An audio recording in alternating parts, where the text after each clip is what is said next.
So before, rather than me just kind of go piece by piece through this, which is what that video is, I was hoping to get some questions from you guys to kind of talk through. If we don't have any questions initially, I'll talk through a couple of the things that are different between this and our old one and some of the reasoning behind some of the stuff in here. But I would love if you guys had some questions as you are starting to digest this and we can go through those instead.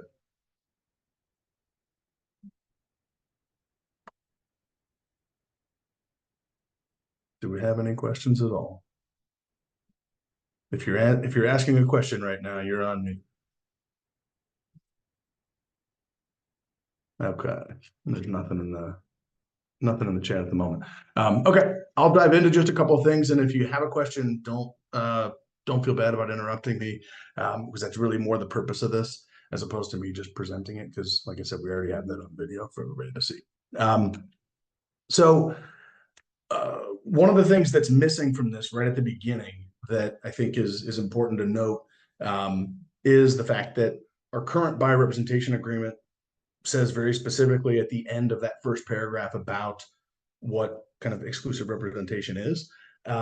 It states specifically that either party can end the agreement with written notice. So literally an email would suffice. That is no longer the case. You'll see that that is not in here. This more closely mirrors our listing agreement in that way.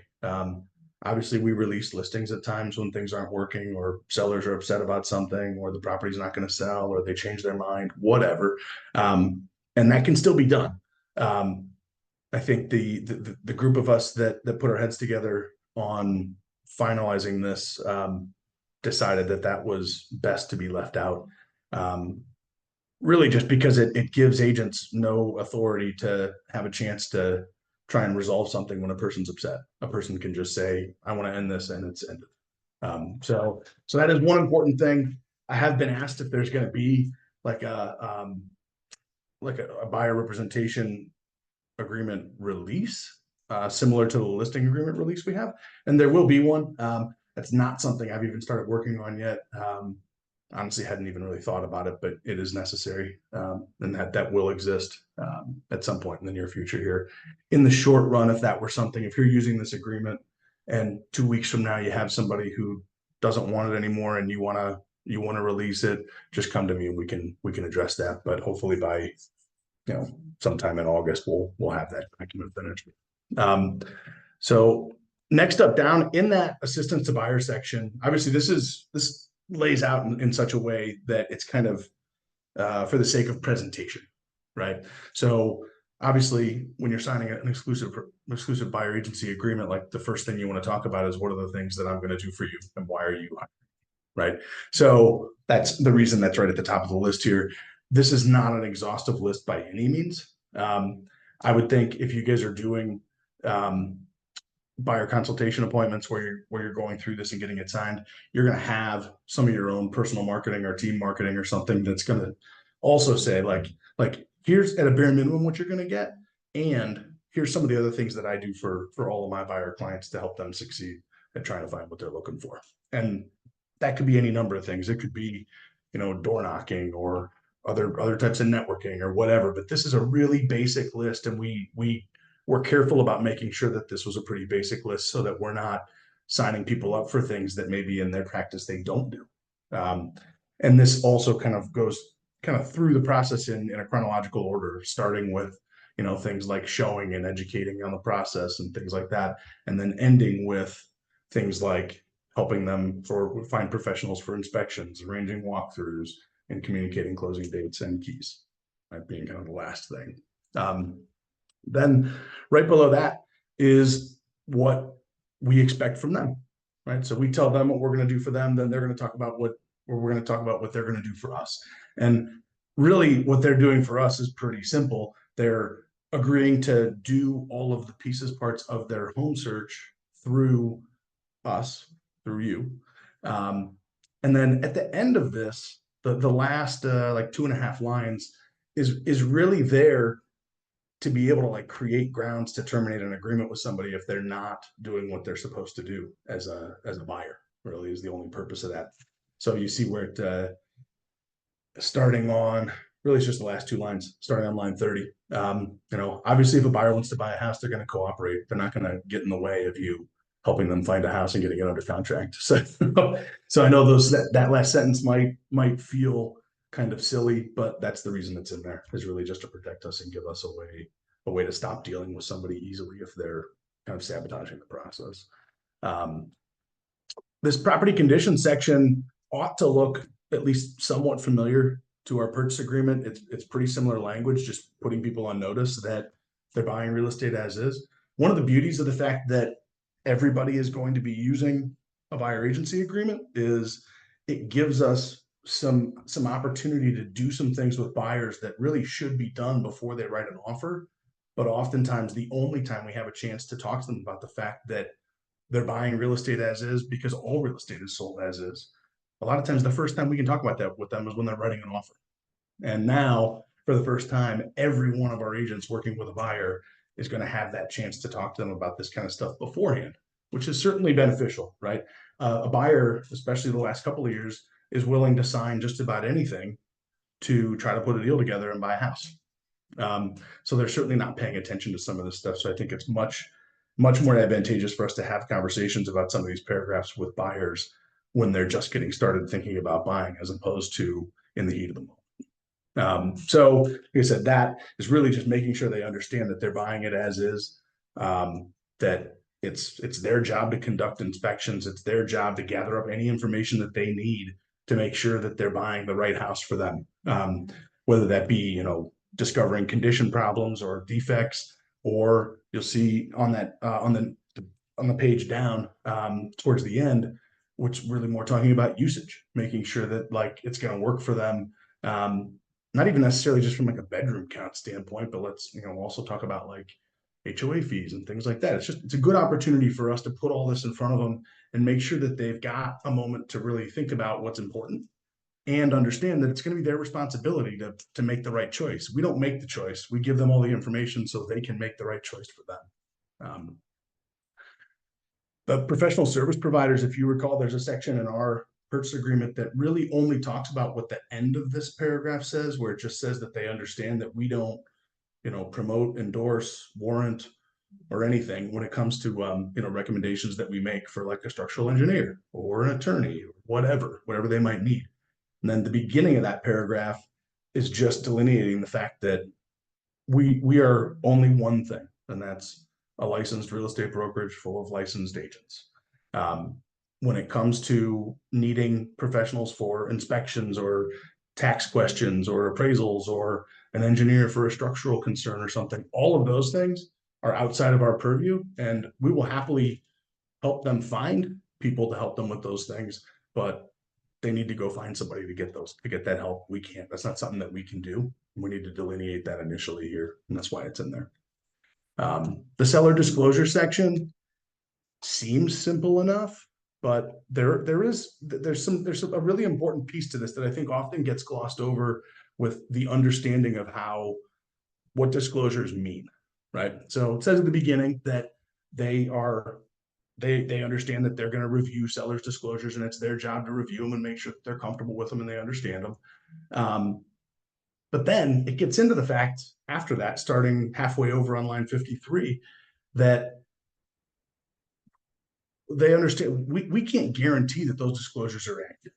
And property disclosures in general are not a statement of fact, they're a statement of knowledge, right? And I think that's something where I deal with it all the time with post-closing issues, where whether it's our client or it was our listing, a buyer's pointing the finger at a seller saying, this is going on and it's clearly been going on and it wasn't disclosed and it should have been. Well, that's a tough situation, because if there's a roof leak in the attic around the chimney and the buyer discovers it because they're going up in the attic to do something, like, it's not unreasonable that the seller never knew about that, right? And it's important so I think being able to have this discussion with the buyer up front so that they understand, like, disclosures are not hard, cold facts, right?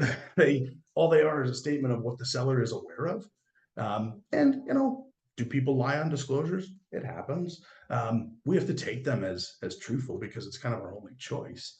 But this kind of then works back up into the paragraph we just talked about a second ago, which was the due diligence paragraph, where like, if just because a seller says that they don't have any roof problems doesn't mean that you shouldn't have a home inspection and make sure the home inspector has a good look at the roof, right?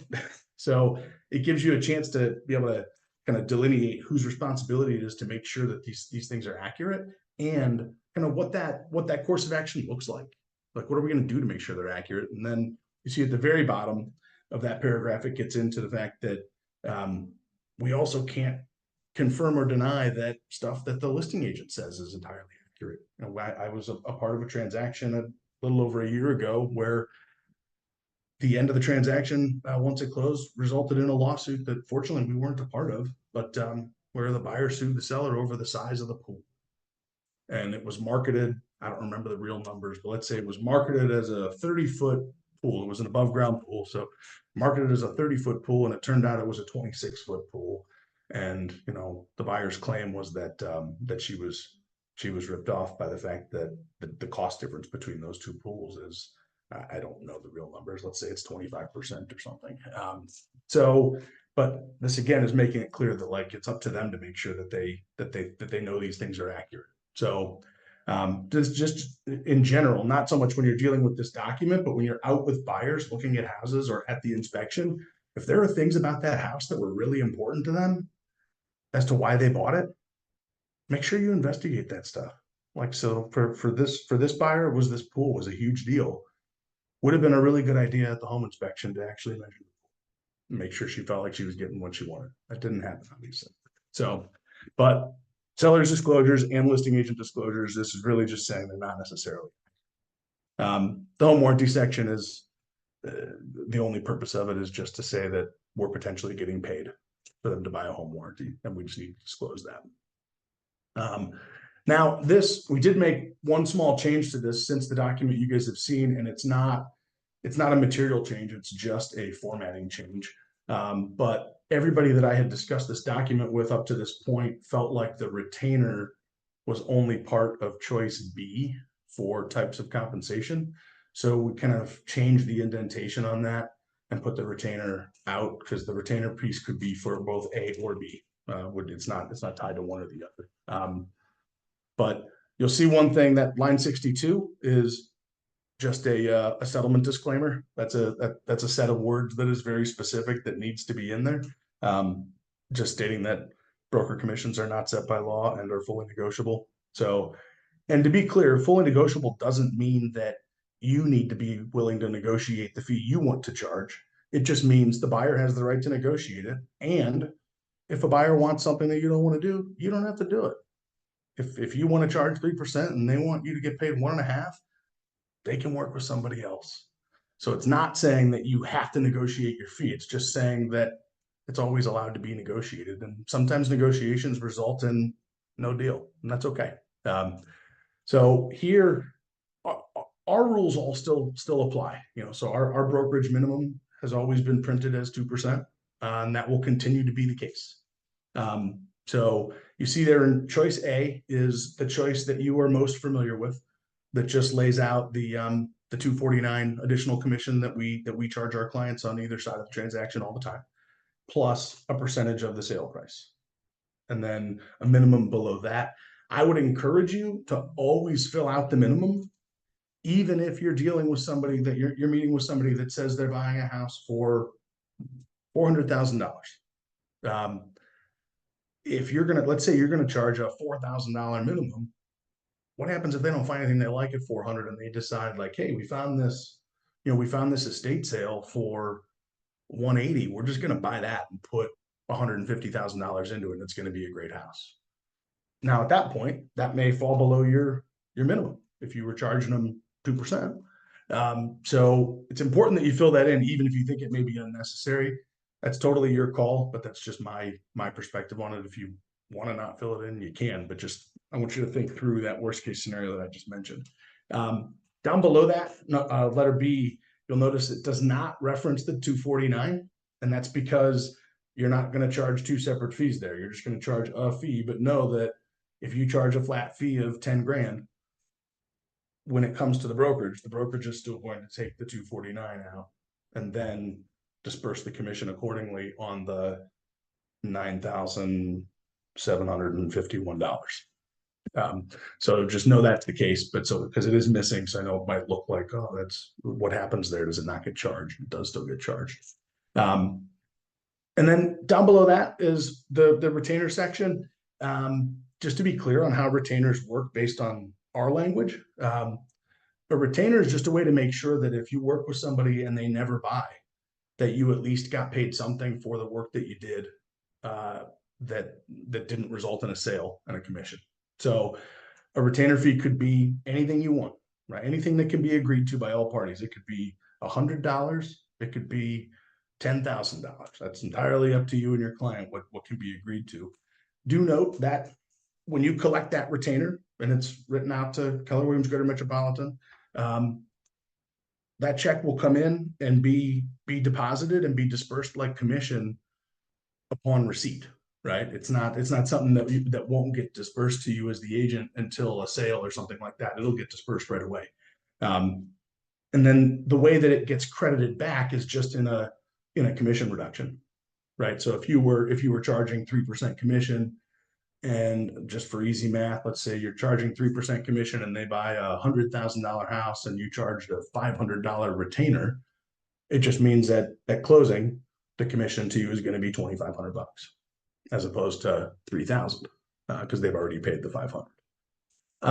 One word on retainers I want to put out there is if you're going to, if this is a practice that you're going to do, you're going to start charging retainers. You need to have some consistency around it. There's certainly some fair housing concerns around charging retainers if you're doing it intermittently. It only takes one person to say, I got charged a retainer for this reason, whatever it is. I got discriminated against because I'm this or that, or I didn't have this or I didn't have that, whatever it is. And a friend of mine worked with this same agent last year and they didn't get charged a retainer fee because they weren't this or they weren't that, or they didn't have this or didn't have that. So just know that if you're going to charge it, you got to make sure that you're figuring out like, okay, I'm always going to charge it in this segment, whether it's, I think investors is the easiest one to say like, yeah, I'm going to always charge it for investors because I deal with investors all the time that just run me around and they don't actually do any business. Okay, like that's a good justification. And you could certainly do that, but then you need to do it with every investor all the time, right? So you could do it with out-of-town buyers. You could do it with first-time buyers. Any category you want, but it has to be like a concrete category that you can delineate and you can define, and then charge it only to them, but not to other people potentially. So just know that if you've got questions about it and you want to dig further with me, that's totally fine. I'd much rather have the conversation before than have to defend a choice you made later.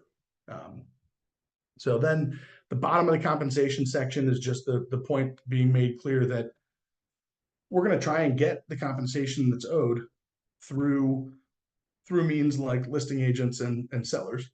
And anything we get because a listing broker is offering 2% of the sale price out of their commission to go to a buyer's broker. If we're charging somebody 3% and we get 2% from the listing broker, we don't also get 3% from the buyer. We get 1% from the buyer because it says right there that anything we get from any other parties is going to be credited towards what they owe us.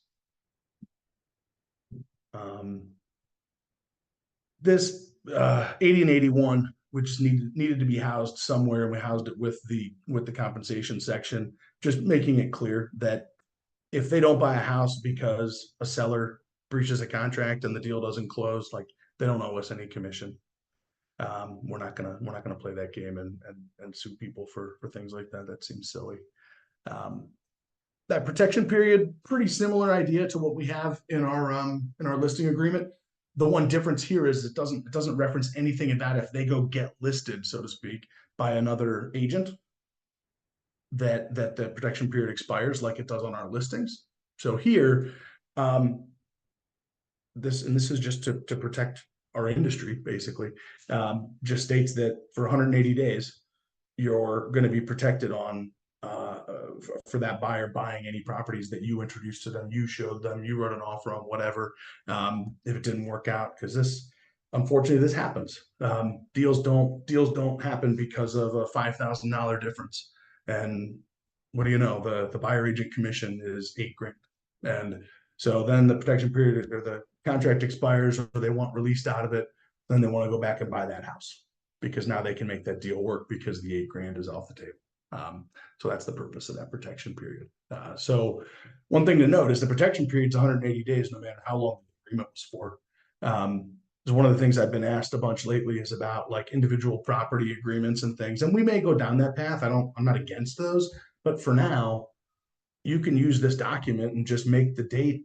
If you were going to sign it today with somebody that you were going to go show them a property tonight, and it was just one house in a neighborhood they really wanted to live in, and otherwise they're not going to move unless they buy that house, you could just sign this agreement to start today and expire tomorrow. But that house you showed tonight will fall under this protection period until the end of December of this year. So if they want to make a deal on that, you're still going to be their agent working on it with them. The confidentiality section, pretty straightforward. Obviously, we're going to keep things confidential about our clients that would be damaging for them to put a deal together that they want to get done. It does go further here to make sure to be clear that if they tell you something they want confidential, even if in your mind it's like, well, that wouldn't normally be confidential, you need to keep it confidential. The agency section, the one thing I'll say about this is this document does not take the place of the consumer guide agency relationships. So you were always supposed to be getting that consumer guide signed at that kind of first substantive point of contact. Same rule applies with this agency agreement, although really this is more of like a threshold deal. This just needs to be signed before you show somebody a property, where technically the consumer guide, like if you were out at a 4th of July party next week and somebody at the party started talking to you about buying a house and wanted to talk financing and things like that, at that point, theoretically, you're supposed to be getting the consumer guide signed. I know that that's not very realistic, but that's what the first substantive point of contact is. But you'll always be getting that signed when you're getting this signed for sure, if you don't already have it signed. But really all this is saying is that if they have any questions about our agency policies, that they direct those to you. And if they direct those to you and you're concerned about how to answer them, just know that you can always direct those questions or direct them to me or any management level licensee here, which off the top of my head, I want to say would be Mike, Kelsey, the coaches, Wesley Croft and Eric Akbar. I believe that might be it. This fair housing paragraph is a prescribed required paragraph, just explaining obviously that people can't be discriminated against for any protected class reasons. And it's interesting here because theoretically, I can't think of a scenario where a buyer would be guilty of a fair housing violation against a seller. I don't know, maybe there is such a thing, but generally it's the seller committing those acts against buyers. And so it's really important in the listing agreement that we make it clear to sellers, like, hey, you can't do that. Here, this is more, I guess, letting them know, like, hey, if this is happening to you, that's illegal. And then under that, the cybersecurity, this is in our purchase agreement now. I think it's also in our listing agreement. With buyers especially, super important that you're always telling them at the beginning and close to closing, hey, make sure you're not just wiring money to anybody, to a title company because they sent you an email with wiring instructions. Call that title company, confirm those wiring instructions, because we have people every year lose lots of money. In some cases, it's $8,000 or $10,000, and in other cases, it's 6 figures. But once that money's wired, most of the time it's gone. So you need to make sure that your clients are aware of that there's no, if you make a mistake, it's okay, we'll get it figured out and then we'll rewire the money. It doesn't work that way most of the time. So do make sure that they're reviewing reviewing those wiring instructions over the phone with people who send them to them. And then lastly, this other potential buyer section, just putting people on notice that it's entirely possible that you as an agent have another buyer looking in a similar price range in similar areas. And so at times you may have multiple buyers who are interested in the same property. And then what this lays out is what the process is if more than one of your clients want to write an offer. And just to be clear about what that process is, so you guys all know, you need to let any of those parties know in writing, hey, I've got multiple buyers that want to write offers on the same house.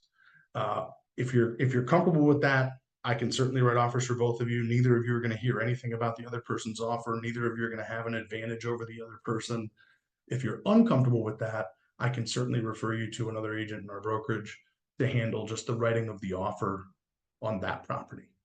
You're not giving them up as a client permanently, but just for that property, just for the offer process. Because theoretically, if let's say your two clients wrote offers, you wrote one and somebody else in the office wrote the other, and the one that somebody else wrote was the one that won. Once that offer's been accepted, there's nothing wrong with you kind of like re-entering that transaction and being put on the agency disclosure and moving forward there if that's what everybody wants. That's, I mean, in a nutshell, those are all the paragraphs and some explanations around them and some of the things that I think are really important for each of them. As you guys digest this, I guess, let me know let me hear some questions, some thoughts, whether they're, things you're happy about, things you're upset about, things you're concerned about, whatever that might be.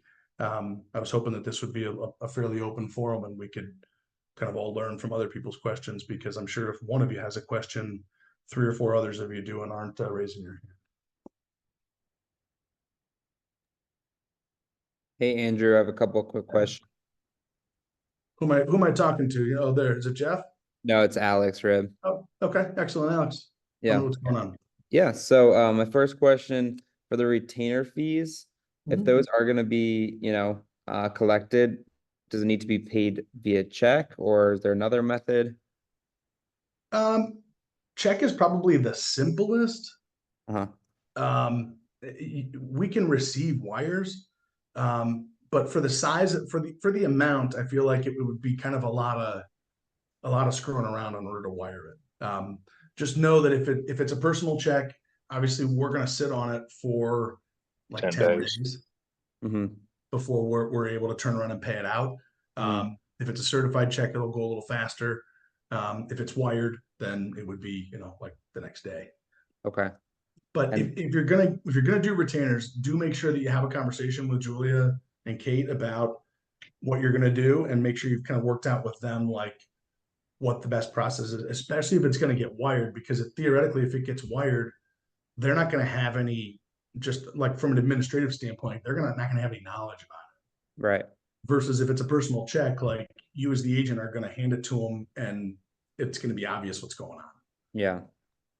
Okay. And then my second question, I know there was a small just change with the look and layout of the retainer. When will that be updated in .loop? I don't know if Julia's listening or not right now, and can chime in, but I don't know how long that takes. I would guess that you would start to see it like if you're charging $249, it may be in .loop today. Mm-hmm. If you're charging a different number, it may take another day or two. Okay. And there's nothing wrong with, if you want to use the one with the formatted one that's just formatted differently. We didn't change a single word. Yeah. Just with that retainer indented under B, it gave it kind of the misconception of retainers only go with flat fee option. Right. That's the only reason we changed it, because everybody I've talked about this with kind of felt like that was the case. Yeah. So that's why we changed it. Okay. Hey, Drew, can I just answer to Alex your question about the retainer fee? Generally, when I charge a retainer fee, I just have them get a money order. Instead of them doing a personal check, because like Drew said, it takes 10 days for them to process that before you actually get it. So I generally just have them get a money order, or they could do a cashier's check, but I know cashier's check usually costs about $10 if you go to the bank for that. So a money order is cheaper. So I just have them bring a money order. Okay. Cool. Thank you. Thanks, John. Yes, sir. Anybody else? Questions, concerns? I mean, don't feel shy if you've got concerns or things you dislike. I would love to talk about those as well and try to work through. And it's, places like this could potentially be a difference maker on changes that got made to this thing or something. If we all looked at it and said like, it'd be really good if it had this, or this is really difficult to deal with. But we tried our best as a group of 5 of us to weed out as much of that as we could, and then try to make it as good as we could. Andrew? Yeah. Hey, it's Davida. How are Hey, you? Davida. So I have a question about the commission, the 249. Is this going to be the standard form, or if we do charge a different amount, is there going to be one that has that blank, or are we supposed Everybody gets their own document. Julia has to make them. Oh, okay. So I should tell Julia what amount I charge. I think, does the Emmerman team all charge the same thing? I don't think Nope. so. I think each agent decides if they, want to raise that or not. Okay. Yeah, whatever you've done in the past. You currently have documents that have the number on it that you want to have on it. So the same thing will happen here. Okay. Okay. So we'll discuss it as a team and then we'll let Julia know. Thank you. Yeah. Andrew, I have a question. It's Sarah Troyer. Yeah. Go ahead, Sarah. So you used the example of, hey, you're meeting with a buyer and maybe you make that exclusive period one day. Would the best practice then be if you do several short periods or whatever to continually redo, or would there be a benefit to having at the end of this document like an extension, like the terms above are agreed to be extended to these dates, and then have the buyer initial that, so you have a running document of some sort? And this might be like a one-off thing, but then I'm just thinking, okay, what's the most recent one? How do I make sure, keeping track of multiple documents versus maybe it's just like a running log of some sort, or what's... You wouldn't be able to have a contract with a person that kept stopping and starting, and you did that by extending. Like, a contract has to be extended like during its period, or else whatever language it has around its expiration exists. Right. So Okay, like you can't extend an expired listing agreement 3 weeks after it expired. Right. Right. You'd sign a new listing So agreement. So I guess that would only like, apply if it was within the contract. So like, hey, it's been 6 months almost, we haven't found something, but we're going to extend it. So then would they in theory be just signing a whole new... No, you could just change the date on line 7 there. Just put a line Okay. through the old date, put a new date next to it, And have it and then the initial. initial. Okay. That's all. Andrew, I have a couple questions. Who do I got? Is that Debbie? Debbie, yep. Right. So the first one is, in the old one, you talked about the out clause. Mhm. Can we copy that and put a text box in to keep it, or are you saying no, don't include that? You can. I'm not going to stop you. Okay. That's up to you. You could put that even like, you could even like put it at the bottom here and then have them like initial or sign below that if you wanted to, because it doesn't really fit real well where it would normally go, which would be like right, if you can see my cursor on the screen, it would normally be like right here, just at the end of the exclusive representation language. Right. It doesn't really fit there, but you could put it at the end and have them initial it or something if you wanted. Okay. And then the other question was, if you scroll down to the commission line again. Yeah. So on the previous one, it said not less than blank, which that kind of works, because if you put 2 or 3 in there, and then we're seeing a lot of buyers agents now being offered 1.5%, 1.5% up, 2%, 2.5%, 3.2. So if it's, if you put not less than blank percent, you were kind of covered on that. But now if you put 2%, so just for example, if you add 2% in there and they're offering 3.2, you're going to be short. Yep. So in that That's case, by design. you just That's by lose it, design. you're out, right? Yes. You can Okay. only be paid what you're charged. Okay, so then if you put 3, so say you put 2.5%, you're still gonna be, I guess you'll be okay on a 3.2, because most of the time it's lower than the 2.5%, a 3.2 commission. So then, or even a 3%, you're still gonna be owed either from the buyer or from the seller. So do we have an addendum laid out for buyer to pay agent X Yeah. amount? Like, and So how are we gonna the do that? one document that's going to be coming very soon that I think in the short run, maybe permanently, it's just going to be like attached to the purchase agreement so that there's no way that it gets missed, is like a commission disclosure. The only one of these I have seen so far is the one that Ohio Realtors put out. I don't particularly like that one. I think it's way too complicated and involved, and it doesn't need to be. But we're going to have a document that's just going to lay out commission, like how much commission is being paid to each broker and who's paying it. Right. So if we're asking a seller to pay that difference and don't want to ask our buyer, so is there language that we're using to go to them for a credit that can be paid? And that's what that commission disclosure would be saying. Oh, that would be Saying saying like, hey, okay. the buyer's brokerage is getting, and you just fill out your side of it, right? It would say, Right. you know, buyer's brokerage is getting paid 3% and we're getting 3% from the seller. Like at this point, you know, after August 12th, which is the day commissions will be out of the MLS, no commissions exist or are known until they're in the contract. Right? Even if you had a conversation with a listing agent and they said, yeah, my seller's willing to pay a 2.5% commission, like that doesn't mean you can't write an offer that says 3%, or it also doesn't mean that if you wrote an offer that said 2.5%, that they would end up wanting to pay you 2.5%.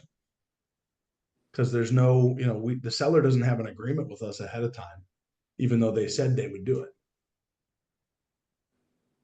Could you So write that's the reason for that document. So how are we going to let people know what, how are we gonna let them know then what the commission is if our seller is willing to pay a buyer's agent commission? Where is that going to be posted, or how are we gonna do that?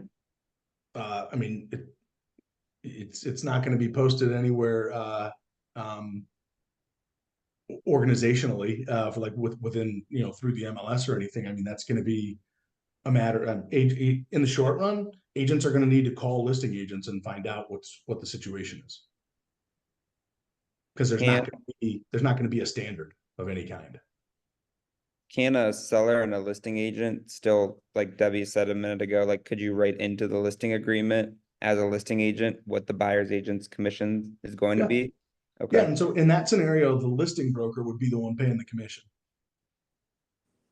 Yeah, like if you used our existing listing agreement, the way our existing listing agreement reads, you know, we're the one offering the commission, not the seller. Right. And the settlement as it stands today doesn't stop that from happening. So listing brokers could still charge a commission of X and offer a commission of Y to buyers brokers. So the They listing can't agreement's put it not in gonna, the listing agreement's not gonna change, is what you're saying. There's going to be some new listing agreements, but the one we have may not. The one we have may continue to exist exactly as it is. And that Okay. has in there the buyer's agent commission, Right. has the total commission and the buyer's agent commission. Yeah, because that agreement is the seller agreeing to pay us a commission of X, and then we're disclosing to them how much of X we're going to offer to other brokers. Right. But Right. then we need to And convey we that, can and I'm continue to do saying, that. yeah. Yeah, and theoretically, this is kind of a, you know, unintended consequence here, but there's going to be a big difference in the future when you talk to a listing agent and that listing agent says, I am offering a commission of X, versus the seller's willing to offer a commission of X. Because if a listing broker is offering commission, unless they change their listing agreements, like theoretically what that would mean is they're contractually obligated to pay X, because that's what their listing agreement says, just like the way ours reads currently. Mm-hmm. right? Versus if the seller says they're willing to pay X, what that listing agreement says is that the seller has okayed the listing broker to market the fact that the seller's willing to pay a commission of X. But if you write an offer that the seller doesn't want to pay that commission on, they don't have to. Because there's nothing contractual about that yet until there's a purchase agreement signed where the commission's been negotiated and stated and agreed to. Andrew, it's Tammy Pofall. Yeah. Do you think it will come down to like you have a listing and me calling you and saying, hey, my client's interested in this. What's the commission you're offering? And you say, oh, 3 and 2. And I say, oh, can you shoot me an email with that? The email won't matter. It won't matter. It won't make it any more contractual Okay. at all. So the question to ask is, to ask that agent is that coming out of the commission that you guys are charging and that you told the seller you're going to pay, or is that the commission that the seller's willing to pay? Because there's a that sounds like semantics, but there's a big difference there between those two things. Can you just repeat what you just said? I don't remember exactly what I said, but the question you would ask is, if they said to you that the commission's 3% on the first 100 and 2 on the remainder, and you said, is that commission that you guys are paying out of your commission, or is that commission the seller's willing to offer? Okay. Because think about our listing agreement, right?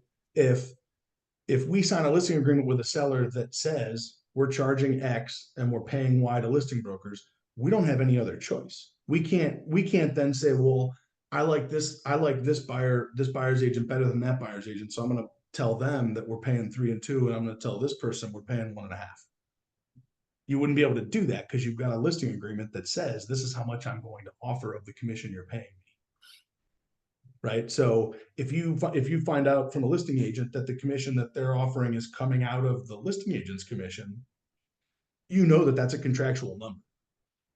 Versus if they say this is the commission the seller's willing to offer, that's not a contractual number where like the seller's required to offer that. And are you saying that one of those can't be negotiated and the other one can't? So if the seller specifies it's the buyer agent percentage, and that's specified in their listing agreement, that can't be negotiated versus the other. What I'm saying is it can be negotiated if the seller's the one offering it, because there's nothing contractual yet with anybody.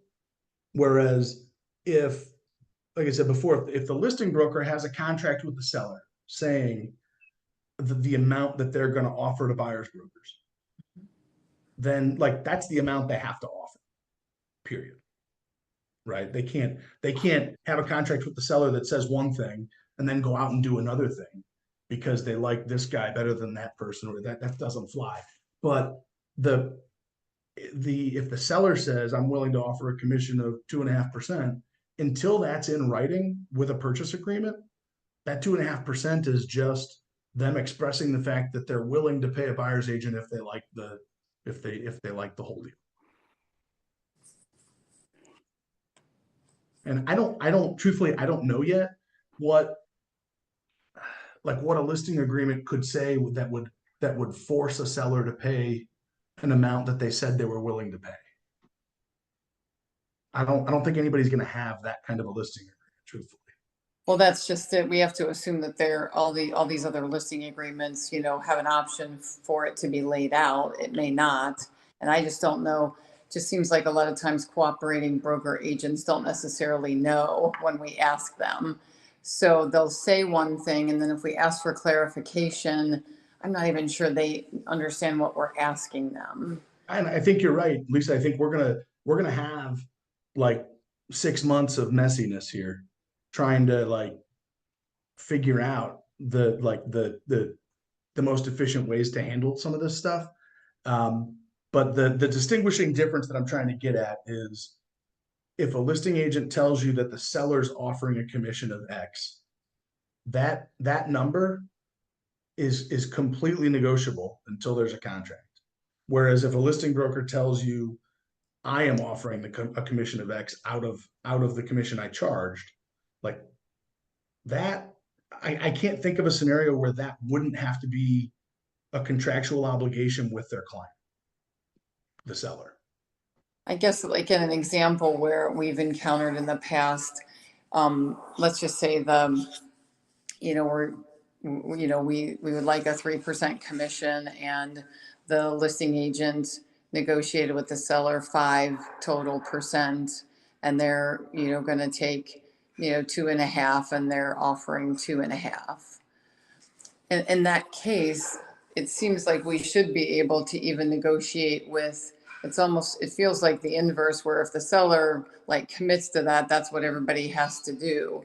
Whereas if the broker decides on their percentage that they're gonna offer the buyer broker, that should be something that's able to be negotiated. We've heard, well, I talked to my seller and they just won't do anything greater than 5%.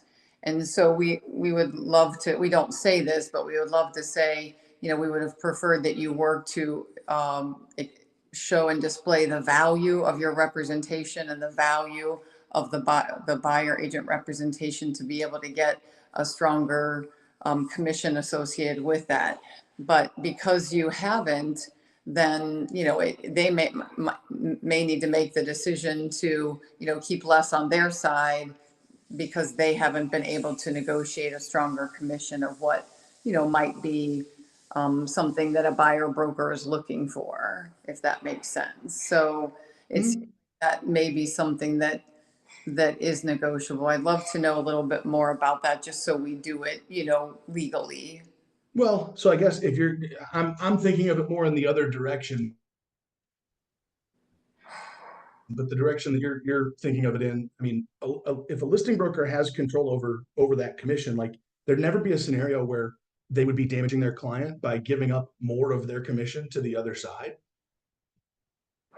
So I can't think of a scenario where that would result in some kind of like ethics violation or problem, where a seller would be upset because they were willing to pay 5% commission and their agent ended up paying out 3 instead of 2 or 2.5.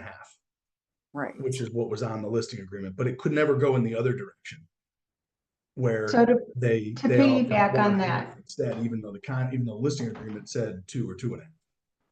Right. to piggyback on Lisa's question, Andrew, this is Stacy Campbell. In the past, when we've had adjustments to commissions, we've had to acknowledge that all parties had to acknowledge it as an inducement or whatever, as a reduction by all parties. So would that language then need to be added somewhere if whatever they were offering, if that has to be acknowledged somewhere, that it's either, to your point, it would be great if we got more, but if it has to be reduced, does everybody need to acknowledge that somewhere? And from our side, if we have agreed to give a certain amount to an agent from our listing agreement side, and everybody agrees that they're willing to take less, do we need to do something with our paperwork to acknowledge the reduction of commission paid to that other agent when we had originally stated we would pay more, and it's on our listing agreement? Thank you. The short answer is no in the future, because we're going to have that, long before August 12th, we're going to have that commission disclosure document, which is be a 1-page document that buyer, seller, and agents all sign. So the commission is going to be clearly disclosed and understood. And that document, even like you could make changes on that document in the transaction. Like, let's say after the inspection, buyer and seller are $1,000 apart, and the two agents each agree to be paid less money in order to get the deal done. Like, you could change it right on that commission disclosure. So yeah, but I mean, in the past, this is one thing, like some of these questions are about like commissions in the MLS. And so it doesn't really apply to the future situation, but yes, in the past, a very like expressly agreed upon addendum needed to be drawn up in order for commission to be different than what was stated in the MLS.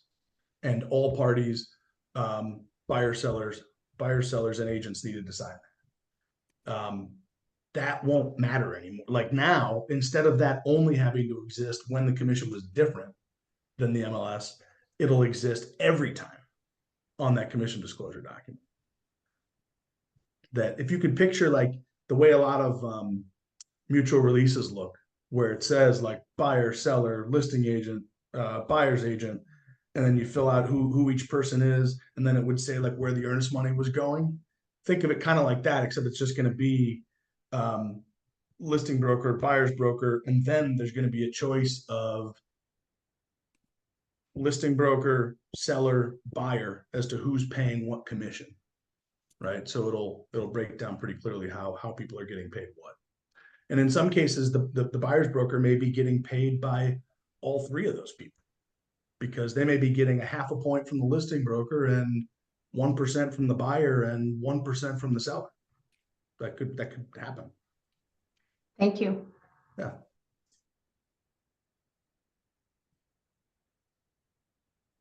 Anything else on this document that was concerning, or even about, I mean, we've kind of strayed off of the document and just into like what we're going to do as far as commission practices. Happy to talk about that as well, if anybody has any more questions about it. We as a brokerage then, just to reiterate what you said, are not intending to provide any type of summary documents of what of the commissions that the seller is offering in total and or to the buyer broker. It's going to come straight from the listing agent to agents that show the property or someone interested in writing an offer. So let me make sure I understand what you're asking me, Lisa. Are you saying, would we as a brokerage house all of our listings in a place where we say what commissions are being offered on each of those listings and who's offering them? Well, with access, like with access, privacy access to that. Some states are considering, yeah. So that like we don't have a complete plan for that yet, and I don't know if we're going to or not. But I think as listing agents, you should be prepared to like have a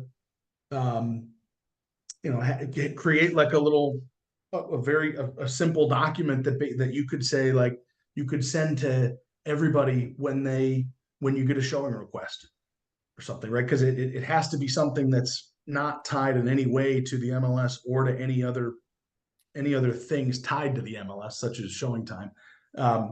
But so as an individual, there would be the making sure that you're clear with people as they're scheduling showings, or at some kind of some touch point where you can say, like in this for this listing, I as the listing agent am offering a commission of X. For this listing, the seller's willing to pay a commission of Y.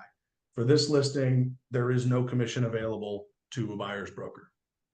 Like just to have that available for people, and something that can be sent out easily.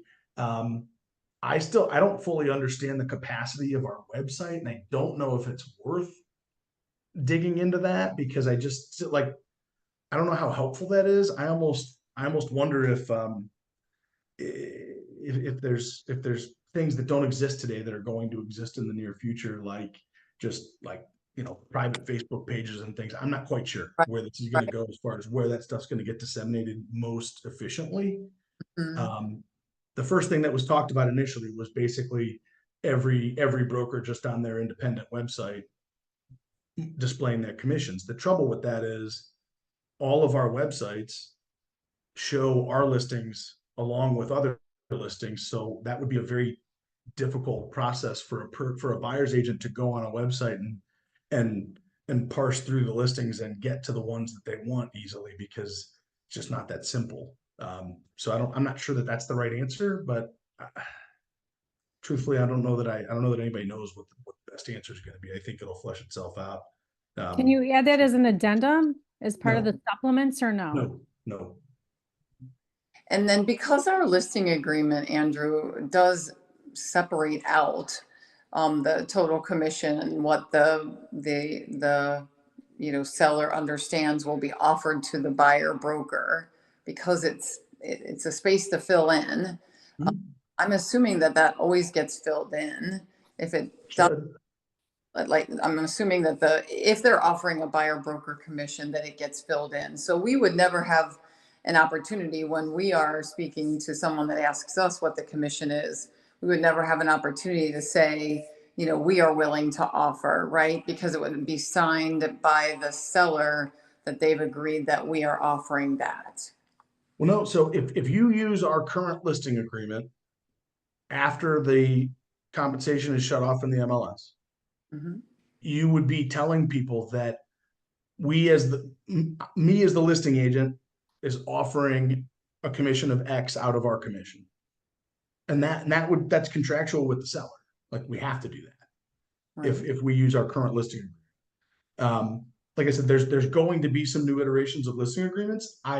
We're gonna keep either the one we currently have or something very similar to it that still is going to be one where we charge a commission of X and we offer a portion of that to buyers brokers. That's going to continue to exist until the DOJ says it's not allowed. So, but there'll also be one that's like a seller agreeing to let us market them, offering a commission of whatever, you know, whatever the number is that they authorize. But it's just in that scenario, they're not bound to agree to that number if they don't want to when it comes right down to it.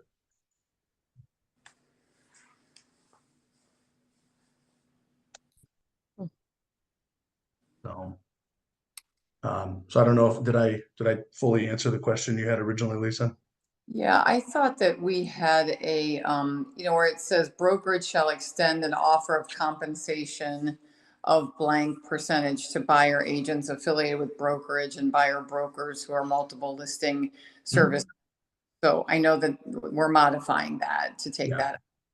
Well, but the only part that would need to be taken out of that is like the multiple listing service portion of it. But we would still be contractually obligating ourselves to offer X to any licensed buyer broker.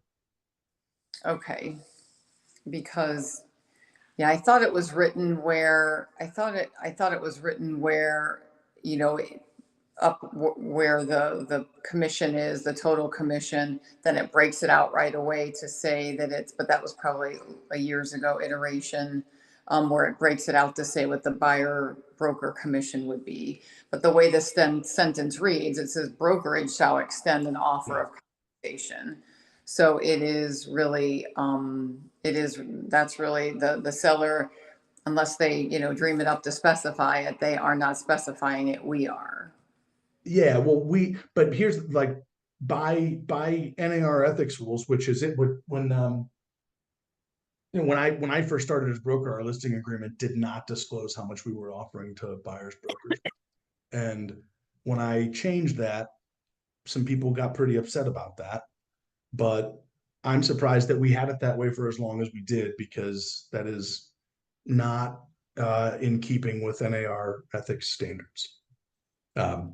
So but that statement is making it very clear. Like you know, the only point where that could get negotiated would be between agent and seller when signing the listing agreement. If the seller said, no, if I'm paying 7% commission, I want 3.5 of it to be offered to the buyer's broker, right? They would have that option. It's not like when we get to dictate that number. They have to agree to what we're going to do. But once that's agreed to, that's what we have to do. So that's why I say in the future, if you talk to a listing agent, that listing agent says that the commission they're telling you is available is commission coming from their commission that they're paying, you can know that that's not something that's going to get negotiated with the seller in writing an offer. Whereas if that listing agent tells you my seller's willing to offer a commission of 3%, that still has to be negotiated and agreed to because it's not contractual in any way. Don't you have a contract with them if you're saying that? Yeah, you'd have that you'd have something with them saying that they want you to market that they're willing to pay commission of X. So it's not like an exclusive right then. This is what I'm saying. No, it's an exclusive. It would be an exclusive right to sell, but it's not. The difference is like in the scenario we have today on our listing agreement, the seller's already agreed to the amount of commission they're going to pay, and they've agreed to the amount that we're going to offer. Correct. But in the future, if a seller says, I'll sign a listing agreement paying you 3%, and I'm going to authorize you to offer 2.5%. Like, they don't have a contract with anybody to pay them 2.5% yet, because there's no buyer's broker. So until there's a buyer's broker, there's nobody they can have an agreement with making them pay that person 2.5% or 3% or whatever. So that's why I say it's not contractual. It's more of a like a marketing agreement where they're saying, yeah, I'm comfortable with that. I want you to market that because I understand, marketing that and offering to pay commission and paying buyers agents commissions is beneficial to me. Right. And I'm not saying that you guys are going to go write offers where sellers said they were going to pay a 3% commission, and then you write a full price offer and you're the only offer. And then the seller says, never mind, I'm only going to pay 0.5%. Like, that's probably not going to happen. But just know that until it's in writing with that purchase agreement, it's not promised the same way commission is promised currently with the MLS. That's all. Well, in our purchase agreement, it says per listing agreement / blank percent in most of our purchase agreements. So. Well, that's only because that's what agents wrote. Our listing agreement doesn't, our buyer, that purchase agreement does not say, per listing agreement on it. It says that they're going to. Oh, that's what we wrote, right? Yeah, that's what you wrote. Typically write per listing agreement. So they are agreeing to it in their listing agreement, but you're saying now that currently they are, but currently they are, but the person paying us commission is the listing broker, not the seller. Like, commissions to buyers brokers up until August 17th, for as long as organized real estate has existed, have always been paid by the listing broker, not by the seller. It just never hits the listing broker's bank account anymore. So it feels like it's being paid by the seller. But that listing broker went and took that listing and negotiated to be paid a commission of 6% or 7% or 10% or 5%, whatever. And then they turned around and they offered X to buyers brokers. But you're saying that can be different. So that can be different than what the seller has agreed to in the listing agreement. What I'm telling you is, in the future, sellers are going to pay commission sometimes, listing brokers are going to pay commission sometimes, buyers are going to pay commission sometimes. So in the scenario where the seller or the buyer are paying it, like, you got to have it in writing and agreed to. It's not just what got marketed. So that's the purpose of the buyer's agreement, is to say to a buyer, like, okay, like, I'm going to do all of these things for you, and you're going to pay. You understand, when you buy a house, I'm going to get paid a commission of X, and here are the ways I could get paid that. Right? It could come from the listing broker, it could come from the seller, it could come from you, it could come from all of you, it could come from one of you, it could come from two of you. But it wouldn't, like I said, a seller who had only agreed to pay their agent and agreed to have their agent market an amount of commission, could, that number isn't set in stone until you have it in writing on the contract. Right. But it would be set in stone if it was the listing agent paying the commission, because they would already have an agreement with the seller saying, you're paying me X, I'm offering Y, like we do now. And the reason it's that way is because then we all participate in the MLS, and the MLS rule says what we put in there is what we're obligated to pay other brokers, and other brokers are obligated to accept that as the amount if they choose to show the house and write an offer. Even though it's in writing that the seller has agreed to a listing broker to pay them X% as the listing broker, and then to pay X% to the buyer broker, it doesn't mean that we couldn't still negotiate that. And as long as the seller still pays, they're not going to go back to the seller and say, can you, pay 6% now instead of 5%. But they could go back and at least inform them that they are willing to, I don't know, split the commission. Like, if it's, say it's 6%, that they take 3 instead of taking 4, and offering, 2 to the buyer agent. I don't know how they need to update them, but as long as the seller in the end is still just paying, X percentage, 6% or 5%, whatever they agreed to. Yeah. that would just get agreed to on that commission disclosure. And the reason that can happen in the future is because there is no more MLS compensation. The reason that couldn't happen in the past without like express documentation stating as such is because as participants in the MLS, we've all agreed to the rules around compensation, which is this is what's being offered, and that's it. So if you want to show the house and write an offer, that's what I, as the listing broker, am agreeing to pay. And in the future, that agreement's never going to exist, so you're not starting from that place. Right. That's all. So, okay. Do we have any other questions? I think we've timed ourselves out here at just over an hour. So thank you guys all for being here. I appreciate your participation. For those of you that ask questions, I give you one last opportunity if you have a question to unmute yourself and ask it now. Otherwise, we're going to wrap up. Are there questions in the chat? I'm sorry, I have not been looking at the chat. Andrew, Can you hear me? Oh, I hear two people. okay. I'm sorry. Carolyn, go ahead. Okay. And I apologize. I'm in a car traveling, so Okay. I wasn't sure I was going to be broken up on my phone call. So I have a showing or doing buyer showings today, and I wasn't here for the first 15, 20 minutes of the meeting. So I would want to have them sign that buyer rep agreement, correct? Yeah, like theoretically, I mean, in the future, you're going to want that signed before you show a house. Right. So even though right now there's buyer broke showing on the MLS, if we bought a house during that time before that expires, I don't have a problem. But if I didn't have this buyer rep signed, now there's nothing posted on the MLS, I would sort of be definitely behind the 8 ball not having had that done today. Right. Yeah. I mean, if today was August 21st, yeah, you'd have a problem if you didn't have that signed. And it's less about getting paid commission and more about like following NAR ethics standards there. Like you lose your license at some point for doing that sort of thing too often. Right. And I don't know if anybody asked this question, but is anybody thinking of what is like their standard? Are they having like a standard percentage that they're asking for them from their buyers for compensation? Or Yeah, I mean, the only thing that I said at the outset is as a brokerage, our same policy still exists that our prescribed minimum commission is 2%.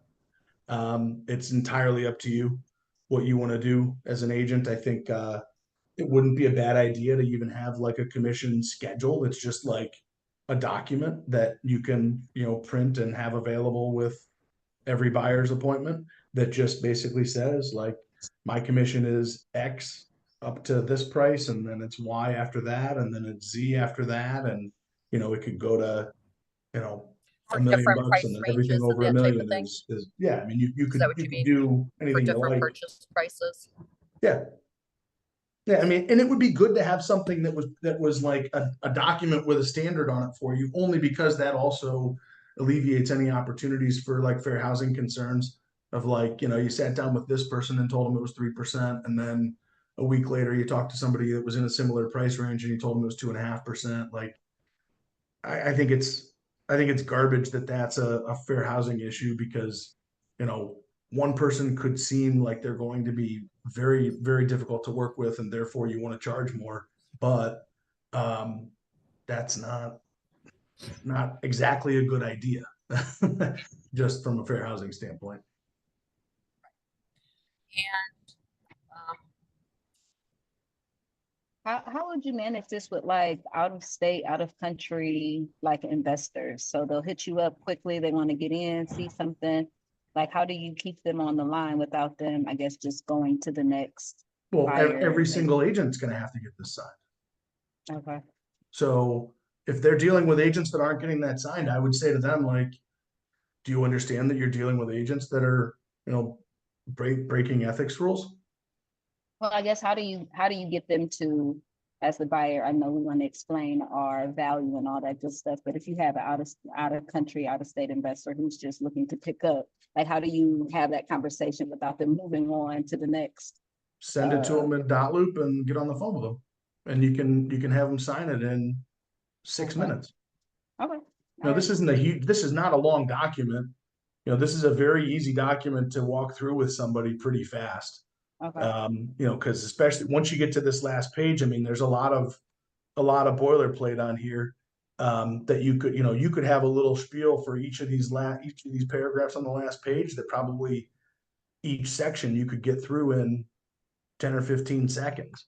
And then really the only part that takes any amount of time is the first page and then the compensation. And the compensation doesn't need to take a whole lot of time. You just tell them, here's how I operate. All right. Makes sense. Yeah. Okay, and then last thing, and I swear we'll wrap this up. But Alex, I had a question that I kind of wanted to piggyback off on, because I know what's happened to me before. So like I'll have signed buyer representation agreements, and then they'll go off. Next thing I know, they're working with another agent.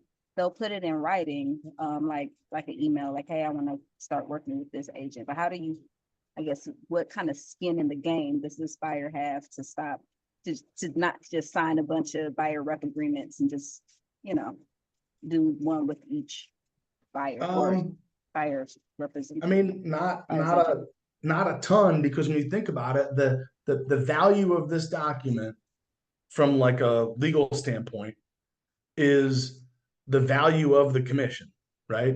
So if you've got somebody who wants to buy a $200,000 house and they agree to a 3% commission, then that's $6,000. That's $6,000. If you sue them for $6,000 because they went and bought a house with another agent for 200 grand, that's probably not a good deal, because it's going to cost you more than $6 grand to win that lawsuit. So we just, all right, on to the next. The short answer is, like, there's not always there's teeth here. Like there's, we'd have grounds to sue, but then you got to wonder, like, is it in what world does that make sense? And in some cases it might, and in a lot of cases it won't. The purpose, understand that the purpose of this document, at least for like the thrust being made right now for the NAR settlement purposes, the purposes of this document isn't to protect agents' commission. The purpose of this document is to make it clear to buyers that this is how much I'm going to get paid, and this is who's potentially going to pay me, and all the agency stuff. Right. So, I mean, this buyer broker agreements have never had a whole lot of teeth, because for the most part, there's not enough there to squeeze out of it to make it worthwhile to start suing people. Makes sense. But again, the other value of this document, though, is that it gives you the chance to have that conversation about why you should be their agent. And if they don't have any value in that, then you probably don't want to spend a whole lot of time working with them.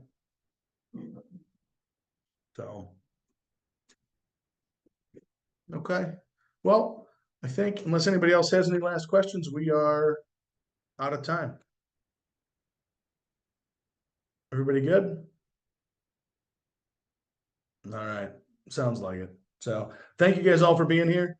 As always, if you run into questions or have problems or concerns with this, or just want to do some talking about it, don't ever hesitate to call before you're gonna start using it, if there's things you want to discuss to try to make sure you're doing this the best way possible. Thank you.